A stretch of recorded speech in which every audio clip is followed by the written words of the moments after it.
Greetings, thanks, and thanks so much for tuning in to the Barbara Dean Franklin Show, Real Talk, Real People. I am your host, Barbara Dean Franklin, and today this is a very special show for me because after 36 years with AT&T, I am now retired, so excited about what God is doing in my life. Today, I am sitting here with my friend, Jay Danzi. Hey, Jay. Hi, how are you? I'm blessed. I am blessed. I am truly blessed. Glad to have you here. I wanted to tell the people a little bit about you, so I printed your bio. So what I'm going to do is just read a little bit about who you are. So Jay Danzi is the debonair dynamo behind the Danzie dialogue blogs. Jay is fast becoming one of the most sought after and talked about prolific writers, motivational speakers of the millennium. After taking the business world by storm with his best-selling entrepreneurial masterpiece, The Power of the Middleman, Jay has now penned one of the most provocative and controversial relationship books of our time, Changing My Status to Open Relationships. We'll get back to that one, okay? An international media darling, Jay Danzi has been running the gamut of success from across the U.S. to Europe and back again since his early 20s. Known as the expressive male, Jay began his road to success as a starving hip-hop artist and mentor, which ironically landed him speaking engagements in other countries. The next leg of his journey took him into entrepreneurial territory as CEO of Danzie Desserts, creating hordes of banana dream fiends across the globe with his world-famous signature dessert. Jay then found himself returning home to his roots in the entertainment industry, managing artists as a PR specialist to the stars and writer for Urban Dance magazine, UDUB. His tenacious dedication to being successful is nothing short of insatiable. Not even financial setbacks nor the heartbreak of previously failed businesses have been able to stop this young father of two and handsome media mogul from building unparalleled success. A devout practitioner of the law of attraction, Jay has once again realigned himself with the universal will to answer his true calling as a highly acclaimed author and motivational counselor.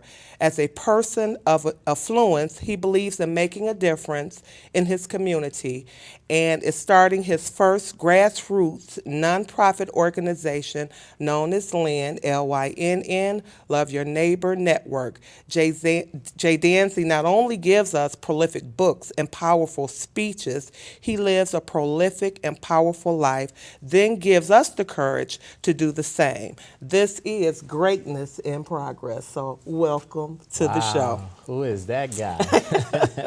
Exactly. Well, I know a little bit about Jay Danzi because I follow you on Facebook. You are my Facebook friend, and I wanted to have conversation with you. So I just want you to talk a little bit. I'm going to start at the bottom to the top because that open relationship, status, I definitely want to touch on that. So tell me a little bit about the LYNN Network, Love Your Neighbor Network. It's a nonprofit organization that was formed with about 6 people, and we saw a vacant house down in the middle of the block, and so we wanted to just come together and make a difference. We said, hey, let's clean up this area right here, and we went outside and we joined together with the other people on the block, and we cut the grass, cut the bushes, painted the little negative things that were on the house, and we made it look pretty. Okay. Well, we truly need a lot more of that in our neighborhoods. I, for one,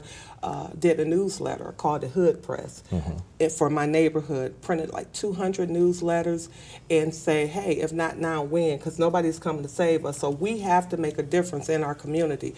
Passed them out, walked the streets, shook hands, cleaned up 96 from 96 to Capitol, back to Foyer, which is the street that I live on. Not one neighbor came out to help. Wow. Not one neighbor came out to help. I had friends that were coming from Mount Clemens to help me clean up my neighborhood, but can't give up. You got to keep keeping on, so exactly. It's great that you're doing that in your neighborhood because, again, we need a lot more of it. And so what is the Urban Dance magazine? Tell me a little bit about that. Urban Dance magazine is it's a new magazine. It's just been launched. And the magazine actually is catered towards urban dance. So, for instance, ballroom dancing, you know, we see Dancing with the Stars, and we don't have a representation of how we dance in the neighborhoods, you know, the normal dances. So it's not politically correct, so to speak. And so, you know, whereas they may dance one way, we like to get in the grooves a little bit and, you know, break it down to the ground. And Like, so they like want crunking? yeah, Oh, yeah, okay, you all know. right, But I all mean, you know, our ballroom is a little different. It's kind of like the difference between Baptist and the Catholic Church, Okay. you know. So. Okay. And then your Banana Dream Fiends, because I think that's how I was first introduced to you on Facebook, was your Danzie desserts. I think that's what attracted me. Now I can't recall, because that's been a while, if I actually tasted it or not. Right. But I think I'm going to have to. We're going to get you some samples. Most definitely. Absolutely. After this show. So tell me a little bit about that. How did it start? You know, how did you start with a dessert? You cook? Absolutely. Okay. Absolutely. Okay. I you know, I had to live, so you know, no wife, so Okay. you know. All right. But it actually started where it was a dessert that was handed down through the family, and I decided to promote it by going to the radio stations, and so it was Shahida and Tony who gave me a chance over at Shane Park. Okay. And they allowed me to come in and serve their guests, and so it just kind of took a life of its own. Okay. Well, all right then. So the expressive male, what is that about? Well, that's just kind of a title that they have tagged me, since when I open my mouth, nobody knows what I'm going to say. So I believe in being just real with people, open and I and understand that they gave me a tag too, but they transparent. just told me I talked too much. Hey, so let's get to changing my status to an open relationship. Really, I think about 3 months ago, I saw your status where you say you were abstaining from sex, and I said, oh, hey, that's great. Let's sit down and let's talk, And so periodically, because I've been abstaining since 2008 myself, so I Wow. said, okay, let's sit down and talk. So periodically, I would hit you up. Hey, we still gonna sit down and do the show? Because I'm checking on you. Right. I think that it's easier for a woman to be in this state than it is for a man. So, I had to, make sure that we were going to be able to sit down and have this conversation, Right. It's kind of hard sometimes, what we have to do. And I'm hoping that, the conversation that we're having will bless somebody. I mean, I want to be real. Again, the name of the show is Real Talk, Real People. You Right. understand? And I think a lot of times that, we always put stuff in a box and, want to pretty it up. But the real is the real, And so that's why I want to talk about changing my status to an open relationship. But before we get there, tell me why you chose to, Well, practicing abstinence was something that has always been a goal, because I was, raised in the church over at Word of Faith.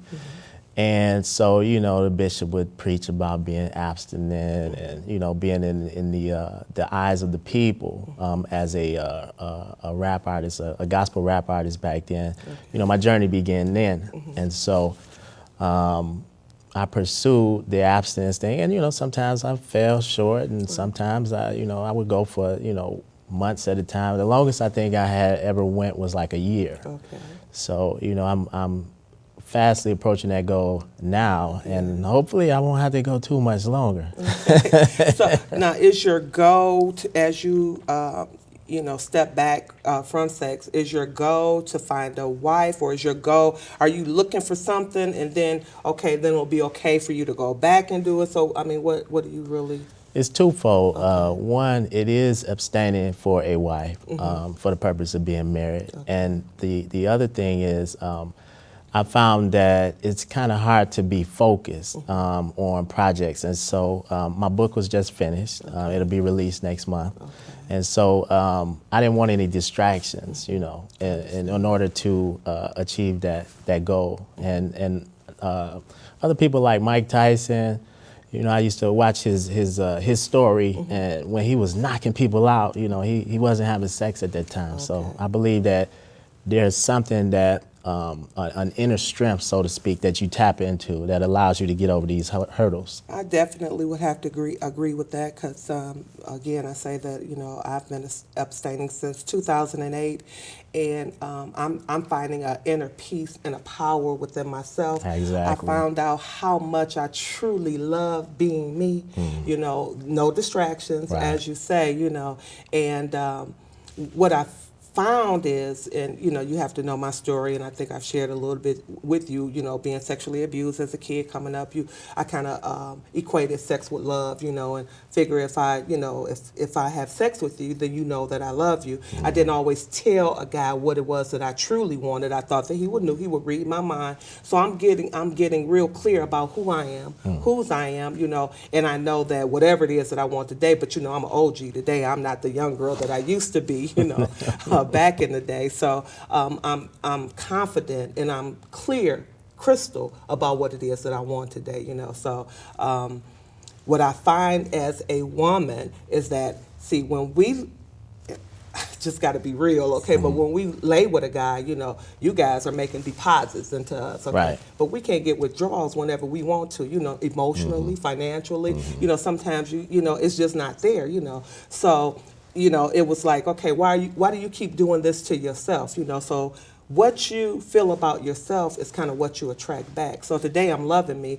People don't holler at me. I think God has a hedge of protection around me, Right. because I used to be, hey girl, what's going on? And they know I don't have a hey girl spirit anymore, So I'm good, about where I am. But I'm really thankful and grateful to God that He has just blessed me to be in a relationship with Him, and because I'm loving Him and He's loving on me, I'm beginning to just go places that no man has ever gone. Is that a Star Trek commercial or something like that? But I'm just really feeling good about where I am today. Again, I said I just retired from AT&T after 36 years. It's a good place to be in, so I'm able to focus on, the Barbara Dean Franklin Show, bringing people on who can, really bless somebody. I'm not going to tell anybody's business, but just walking in the door, you and I are coming here to sit down and talk. We walked into the door and found a young man who is having some love issues. Is it really love issues that you're having, or is it the love for yourself that, that is the real issue, because Absolutely. people break up with you every day, all day long, and it's the way you feel about you. Sometimes, you just got to let people walk, Absolutely. Everything is not bad. So let's talk about this, change my status to open relationships. Okay, let's be transparent. Okay, come on, I can do it. Tell me about this. What's up with that? Well, I found that one of the most provocative things in order to have a solid, happy relationship, one of the missing links is being open in a relationship.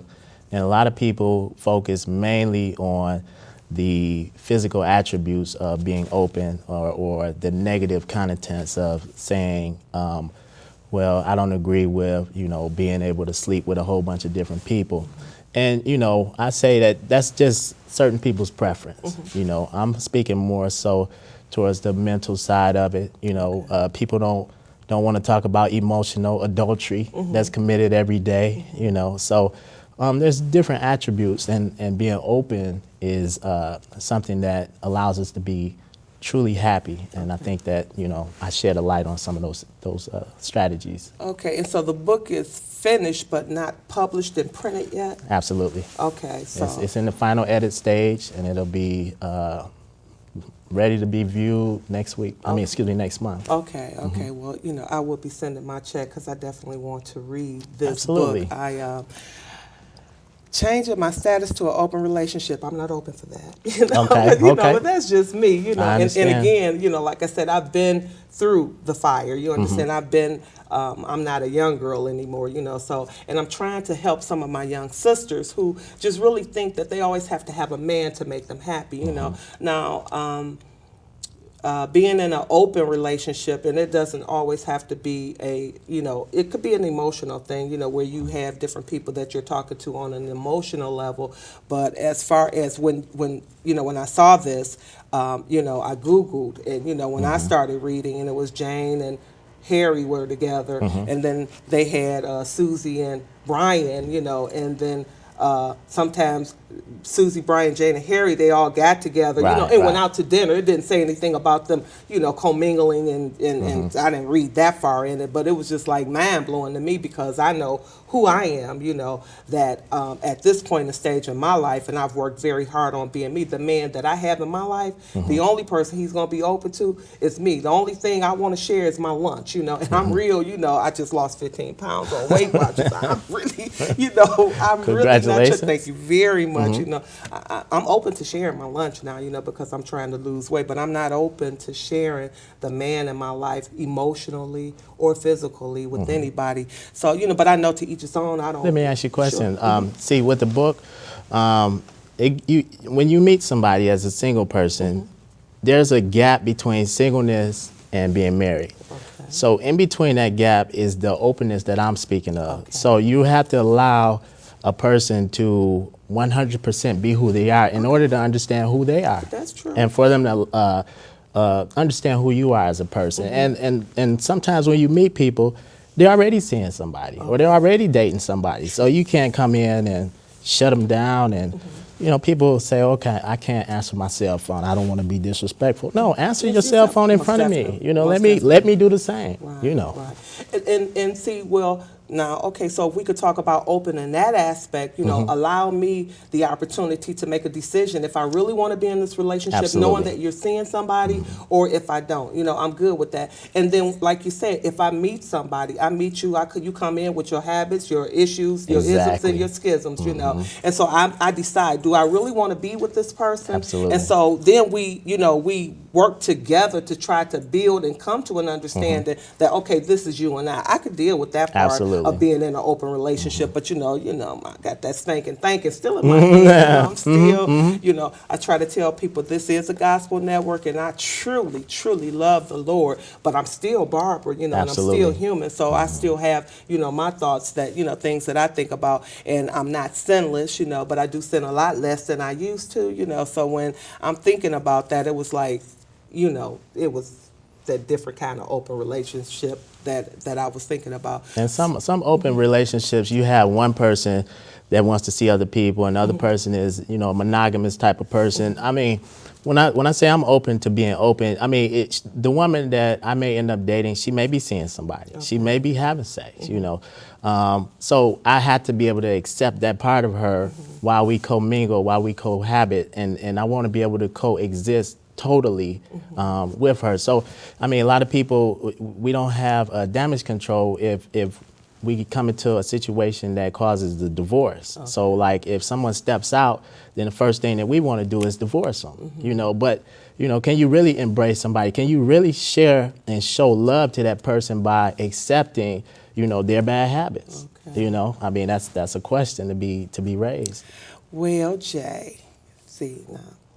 what I think, and I just heard you say, you know, the woman that you may be dating may be in a relationship, she may be having sex, but the man that I want to date, you know, he's not. If he's in a relationship, then you come at me when that relationship is over, because I don't want to be a part of it. Sure. I don't want to be causing the, you know, I don't want to be the reason that you leave that person, and I don't want to be a part of that relationship. But if you come to me after that relationship is over, then we can, you know, then we will start having our relationship. I've been in many relationships, you know, much like that. Like I said, when I was younger, you know, Right. as a matter of fact, I stayed in relationships like that because it was easier for me to get involved with people that were already involved because they couldn't leave me, they couldn't hurt me because they didn't belong to me anyway. Right, You know, right. so that was the, you know, that was the way that I thought, you know. And then, you know, I think I shared with you earlier, you know, I said that I was okay with it, but really, you know, I'm thinking, you know, well, once you start, you know, being in love with me, you know, all of that is going to go away, but it didn't happen. You understand? So I ended up with Yeah. my feelings hurt a lot of times, Yeah. and then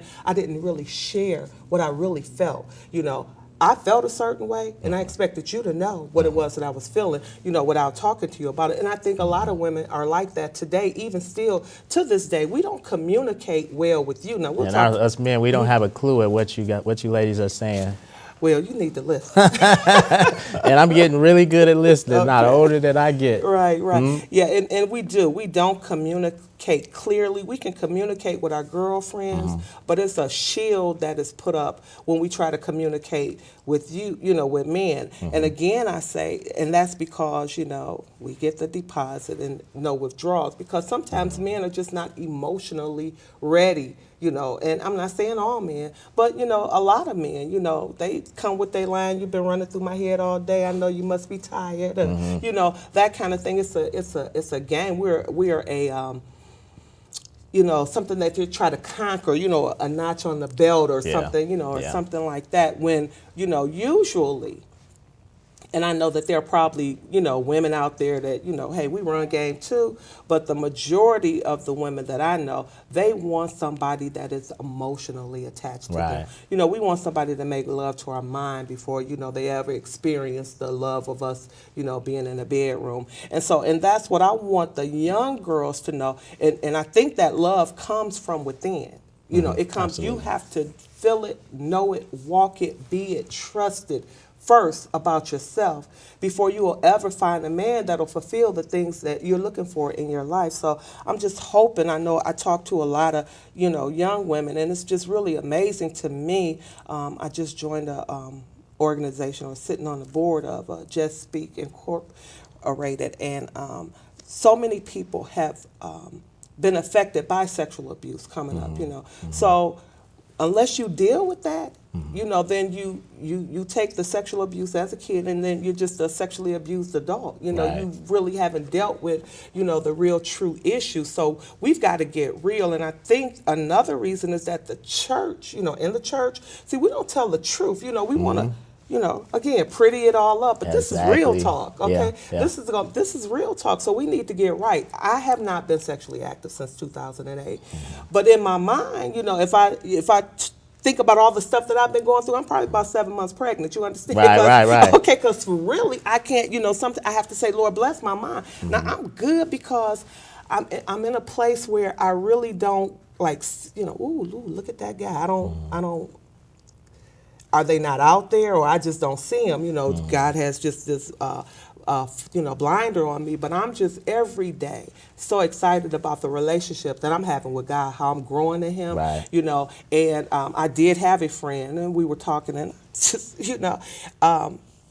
I told him, I said I wanted to be courted. This is probably about 4 months now. I haven't heard from the brother, so exactly, so God is courting me. You understand? And I know what it is that I want. And I love who I am. I love my life, and I know I'm very independent. So the brother that steps to me, he has to be a very strong man, and he'll have to sit down. We'll have to talk, we'll have to be best friends, before we could ever move to the next step. And I told you earlier, I'm looking for my Boaz, not no broke. Right. Okay, so I'm just really, again, excited about all the things that God is doing. So when you were a gospel hip hop artist, do you still do any of that? My daughter is a hip hop artist. We call her. She has a. I don't call her a rap. I call her. She has what it's like a prophetic flow. Right. So yeah, she. My kids, they keep me young. So I'm always moving and grooving in and out of a lot of different things. But do you still? I do production. I do management and promotions over in Europe. I was in Europe for a couple of years, but prior to that, I was with a group called Joint Heirs that a lot of people are familiar with. Them, yeah. And Dr. Van was our mentor, spiritual guy, and he gave us a lot of leadership, and we had a tremendous time. We did in that one year, I believe we did like about over 200 churches, so we were pretty busy. Now, I know when you came in, and I shared with you the story of the young man as I walked in. So as you look into that camera and you talk to the young brothers, and possibly the young sisters that are out there, Jay, what would you leave them with to help them be greatness and progress? What would you say to them? I would say concentrate on the person you are on the inside. Even though we decide to go out and try and pursue this person or that person, I believe that you first have to be positive and content with who you are on the inside. And even for young men, once you decide the direction that you're going to be moving in, you can begin to choose a mate. Not before then, because if you don't know where you're going, then you won't be able to successfully attract and choose a mate that's equipped for where you're going and where you're headed. So be encouraged, focus on the love that you have on the inside, and allow it to radiate, and it'll draw that person that's suited and fit for yourself to you. Right, right. And I think, the same thing that I would say to my young sisters and to my older sisters that are out there is really to, again, be true to yourself, to love yourself. And that takes some time. You really, because you got issues that you're dealing with, you got the peer pressure and all the other things. You've got to learn how to just, I really love being with me. Right. I used to always had to have people around me, and I was always doing something. But I truly love Barbara Dean Franklin today. I love being with myself. People say that they're bored. I can't even understand that, because I'm never bored. I'm happy, being with me. I love me today. And so there are some things that I will not tolerate, and I'm confident, and I'm standing, I know that God has something for me and someone for me. Absolutely. And, whoever that person is, I'm waiting for them. And I'm not so far removed that, I know how God operates. And so I'm not looking, the UPS man, the mailman, or whoever, however this person is going to come to me, I'm going to be open. I'm not going to be so high and mighty, so spiritual or, religious that I do not receive my blessing in any way that God brings it to me. And so for my sisters, we have to, the love starts within. It does not come from without, because no guy's going to walk up to you and love you if you don't love yourself, or he will love you exactly where you are. You wear it. I don't care how much you try to put makeup on it, how you try to put your clothes on it, people know exactly who you are, and you get what you put out there. So if you want love, then you need to radiate that love. You need to walk in that love. You need to understand what love really is, because love does not hurt. Love is kind, it's patient, and it's real. You understand? And so I'm just hoping that somebody will look at this show and they will truly be encouraged, because I've been through the fire. Smell a little smoky. I got my Michael Kors on right now, so it's a little bit better. But I've been through the fire and then I burned. I've been hurt. I can remember being balled up in a knot in the middle of my bed like a little baby. We all been there. Crying. Exactly. I thank God that today that I truly believe that I'll get over it. You understand? So there's nothing new under the sun. I've been hurt. I can get over that hurt. I know that if I trust in the Lord, with all my heart, and lean not to my own understanding, but in all my ways I keep acknowledging Him, He's going to direct my path. That's why I sit here before you today. It's not because of Barbara Dean Franklin, but only because the Lord is on my side. That's why I tell you that from 87 to 94, I was addicted to crack. And the only reason that you don't look at me and say, you could tell that, that I was addicted, it was only by the grace of God. You understand? And so I told my girlfriends the other day, we being stalked. Surely goodness and mercy is sure enough following me. So I got stalkers. I'm really excited about, what they are doing in my life. So I truly, truly appreciate you being here, sharing your story with me. Thank you for having me. I look forward to when you come back after I read your book to sit down and we dialogue a little bit about changing my status to an open relationship. Man will always say complicated, but I don't think it's going to ever say open relationship. After you read my book, then, if you feel that way, then we'll agree to disagree. Okay. Well, then we can do that. So is there anything else that you want to say to your public while we're sitting here? Well, just be encouraged, be encouraged.